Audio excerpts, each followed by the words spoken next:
হু is Gayatri Hazarika? Gayatri Hazarika কোন? কিয় আপুনি গম পাইছিল? সৰাপাতে মই বাকীখিনি নকওঁ। এই গানটো কিন্তু চবৰে মুখত আছে, চবেই জানে। এই গানটো হৃদয়ত যে এটা বেলেগ এটা ফিলিংছ আনি দিয়ে সেইটো চবেই জানে, কিন্তু কোনে গাইছিল কোনো নাজানে। ৰাতি ৰাতি জুবিনৰ লগত যে গান গাইছিল সেই ছোৱালীজনী কোন? গায়ত্ৰী হাজৰিকা। মই নিজে নাজানো সেই গানটো যে গায়ত্ৰী হাজৰিকা গান গাইছিল, কিন্তু জুবিনে যে গাইছিল চবেই জানে। আজি মৃত্যুৰ পিছত কেমেৰা, মিডিয়াৰ কেমেৰা কিমানটা আহিছে? 20-25টা কেমেৰা একদম আগুৰি ধৰিছে।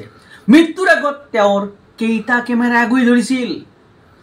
আপোনালোকে জানে গায়ত্ৰী হাজৰিকা কোন?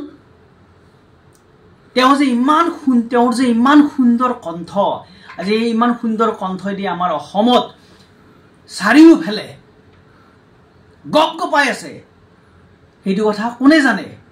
গানটো চবেই জানে, কিন্তু কোনে গাইছিল? গায়ত্ৰী হাজৰিকা। আজি তেওঁৰ মৃত্যু হৈছে। আজি মৃত্যুৰ পিছত চাৰিওফালে জয় জয়কাৰ।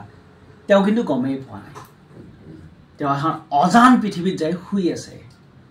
তেওঁ কিন্তু সেই যিটো পাব লাগিছিল, তেওঁ যিটো প্ৰাপ্য, তেওঁ যিটো সন্মান, তেওঁ যে গোটেই অসমে জানিব লাগে, কিন্তু মৃত্যুৰ আগত তেওঁ কোনো জানা নাছিল, কেইজনমান ব্যক্তিৰ বাহিৰে।